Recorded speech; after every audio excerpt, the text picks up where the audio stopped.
कभी सोचा है प्लेन चलाते समय पायलट को हवा में रास्ते का पता कैसे चलता है? आखिर पायलट के पास ऐसा क्या होता है जो हवा में रास्ते का पता चल जाता है?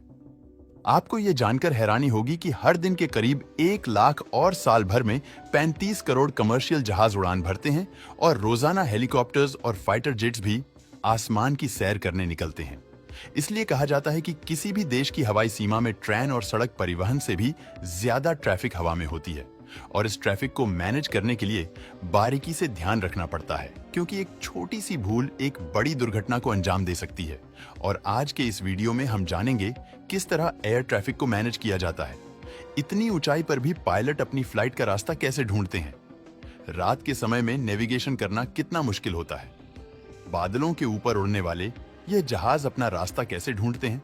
और कैसे पायलट को पता चलता है कि मैं जहाज को सही रास्ते पर ले जा रहा हूं? तो देखिए, आज से 120 साल पहले जब एयरप्लेन की खोज की गई थी, तब शुरुआती दौर में रास्ता ढूंढने से लेकर सही लैंडिंग करवाने की जवाबदारी सिर्फ और सिर्फ पायलट के कंधों पर होती थी।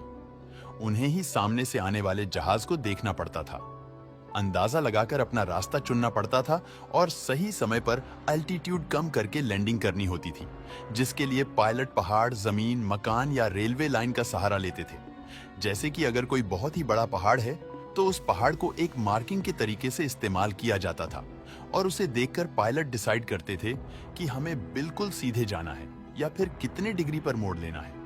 लेकिन इस तरीके को अपनाने से कई मुश्किलें आती थी, जैसे कि प्लेन को लंबा रास्ता चुनना पड़ता था और अगर प्लेन अपना रास्ता भटक जाए तो उसे फिर एक चक्कर लगाकर एयरपोर्ट के पास आना पड़ता था, जिससे ईंधन भी काफी ज्यादा जलता था और हमेशा हादसा होने का खतरा बना रहता था। इसलिए अमेरिका ने प्लेन्स को रास्ता दिखाने का एक दूसरा तरीका ढूंढा। उन्होंने जहाज को रास्ता दिखाने के लिए कई जगहों पर बहुत बड़े एरो बना दिए।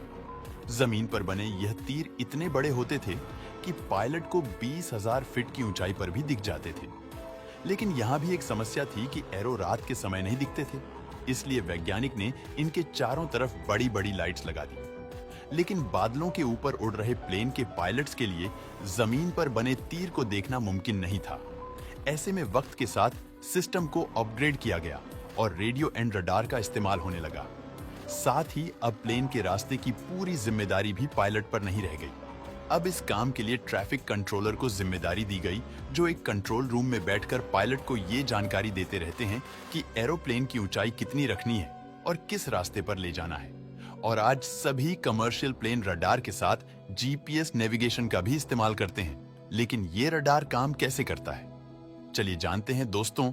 रडार टेक्नोलॉजी में रेडियो वेव्स का इस्तेमाल किया जाता है, जिन्हें एटीसी यानी कि एयर ट्रैफिक कंट्रोल टावर से प्लेन की तरफ छोड़ा जाता है, जो प्लेन से टकराकर वापस आती है।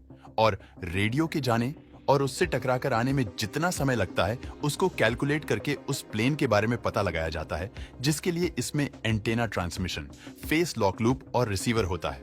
इसमें जो ट्रांसमीटर होता है, उससे लगातार हर सेकंड रेडियो वेव्स निकलती रहती है, जो प्लेन से टकराकर वापस आती है तो उन्हें रिसीवर कैप्चर कर लेता है और फिर सिस्टम इन वेव्स के जरिए कैलकुलेशन करता है कि प्लेन की सटीक लोकेशन कहां पर है और यह कितनी स्पीड पर है। फिर यह डेटा रडार स्क्रीन पर शो होती है, जिन्हें एयर ट्रैफिक कंट्रोलर मॉनिटर करता रहता है और समय समय पर पायलट को गाइड करता रहता है। वहीं अब रडार के साथ जीपीएस नेविगेशन सिस्टम को भी शामिल किया गया है, जिसके जरिए फ्लाइट में बैठकर ही पायलट अपनी लोकेशन जान सकता है। अब दोस्तों, पायलट लोकेशन से तो पता चल गई, लेकिन प्लेन को कौन सी डायरेक्शन में ले जाना है, वह रूट कैसे तय होता है? तो इसके लिए पायलट जीपीएस नेविगेशन पर निर्भर रहता है। इसमें हर फ्लाइट के लिए पहले ही रोड बनाकर रखा जाता है, जो मोस्टली लैंडमार्क पर डिपेंड करता है, यानी कि जमीन किस प्रकार की है और वहां पर क्या बड़े बड़े पहाड़ है या नहीं, और वहां का मौसम कैसा रहेगा।